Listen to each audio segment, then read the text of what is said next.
Hello class 6 students. My name is Saurabh and I am going to teach you in class 6 physics as well as mathematics. Okay, so you will get used to this space because this whole year I am going to teach you these two subjects. Now I am going to start with physics today, and in physics the first chapter that is there is this matter. Alright, so if you have your books with you, you can open your books as I teach. Now you have studied this topic in your previous classes as well as in class 5 also. It's not a new topic for us. So we will just revise what we have learned. First things first, we go on with the definition of matter. Okay, this is a very popular definition that you must have studied before also. Anything around us. First of all, remember this. Anything around us that we see or feel. I am saying feel because air we cannot see, but we can feel it, right? When air blows and it hits us, we feel the air hitting us. So it is not that everything that is around us we see. If we cannot see, then we can feel it. So anything that is around us is matter. First of all, remember that. And anything that occupies space and it has weight, you know weight, another word for weight we have is mass. Alright, it is called matter.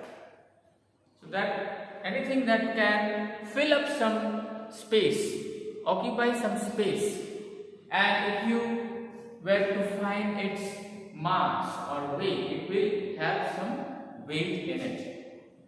So that is regarded as matter. So matter is all around us. Please keep this one in mind.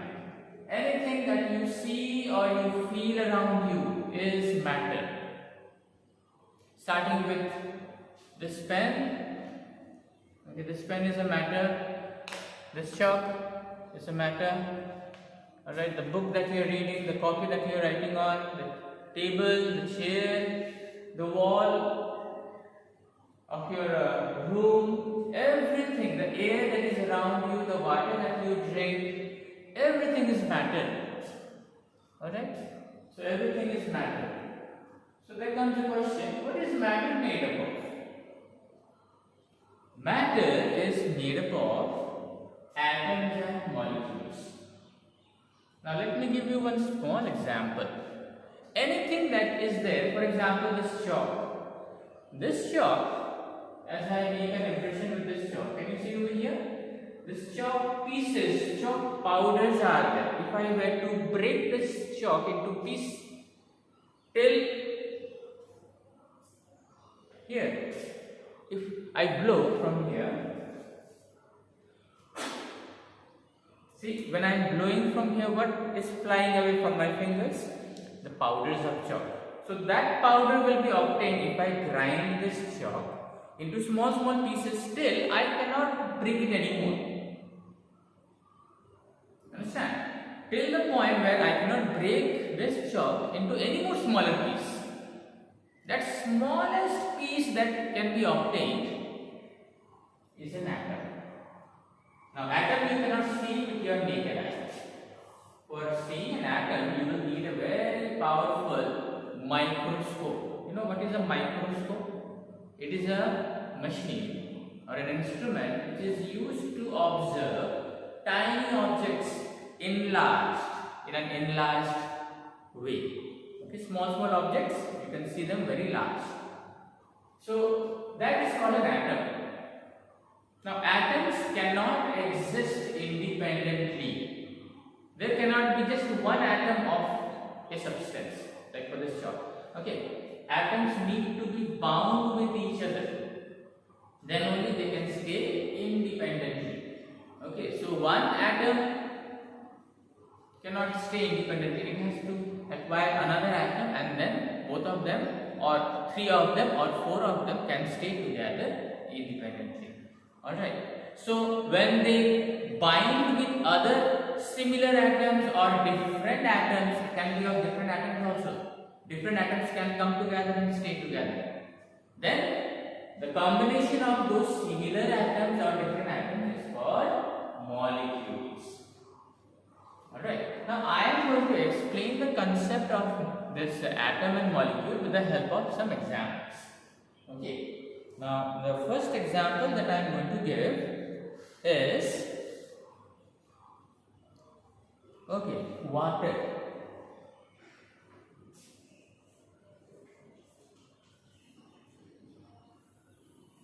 You know, water's chemical formula is H2O.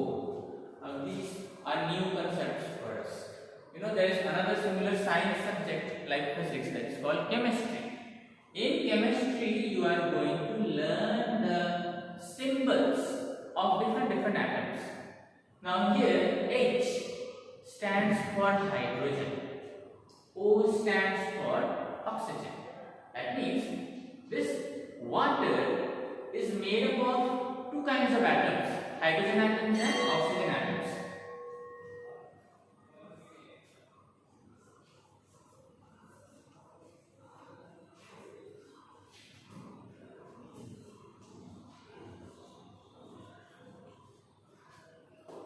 Water is made up of these two atoms.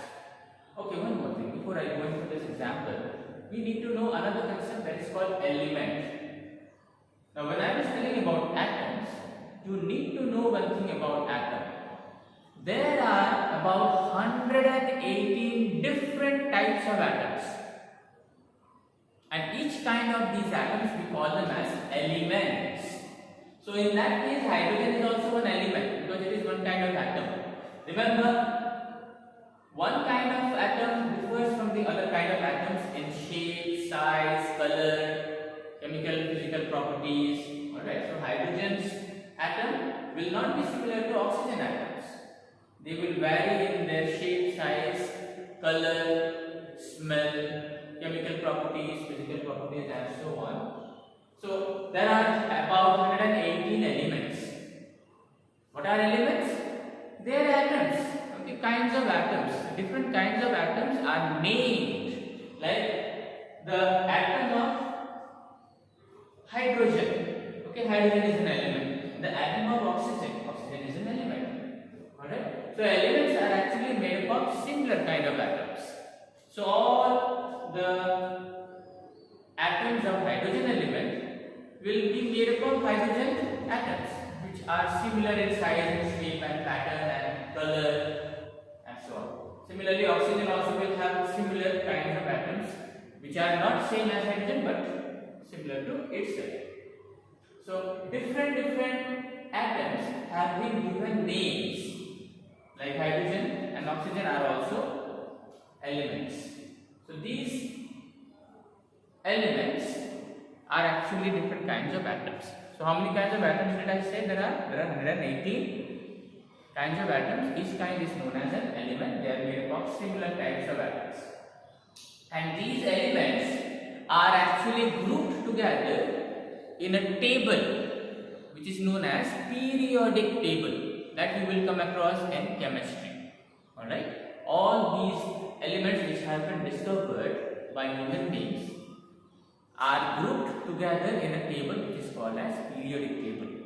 Alright? There may be other elements which have not been yet discovered, and when they will be discovered, they will also be included in the periodic table. Okay, coming back to our example now. Water. Now, one molecule of water will have two atoms of hydrogen and one atom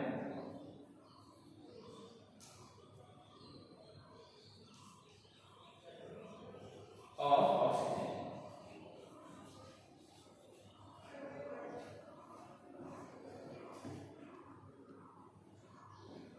Okay, one molecule of water. Get this in your mind. I am talking about one molecule. Remember, molecule consists atoms. Atoms may be of similar kind or different kind. In this example, there are different kinds of atoms in water, in one molecule of water. Like that, many molecules combine together and make a volume of water. So I am just discussing about one molecule of water. In that one molecule of water, there are two atoms of hydrogen and one atom of oxygen. And that's the reason the formula, the chemical formula of water is given as H2O1. But 1 we do not write in mathematics. So O, just writing O means O has one atom in water. So H2, yes, two atoms of hydrogen. O, there is one O, so one atom of oxygen. So one molecule of water consists of two different kinds of atoms of hydrogen and oxygen. And we cannot have three atoms of hydrogen and one atom of oxygen in water. Okay, this is also another thing. You cannot, by your own wish, combine as many atoms of hydrogen and oxygen and make water. No. Only two atoms are allowed of hydrogen and one atom allowed of oxygen. When they mix in this mixed proportion only, then only you will get one molecule of water. Okay, like that we have another example. This was the example of a molecule having different atoms. There can be molecules having similar atoms, like carbon. Okay, carbon. We denote carbon with capital C. And how many atoms of carbon is there in one molecule of carbon? Okay, one molecule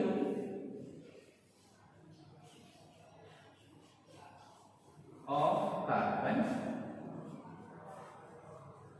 has 4 atoms of carbon. So this is an example of molecule. We are discussing about molecule, an atom. So one molecule of carbon has 4 atoms combined in it. Remember I was telling atoms cannot stay independently. See, one atom of carbon is not there. 4 atoms of carbon are there. And when they combine, 4 atoms combine together, then only you get one molecule which can stay independently.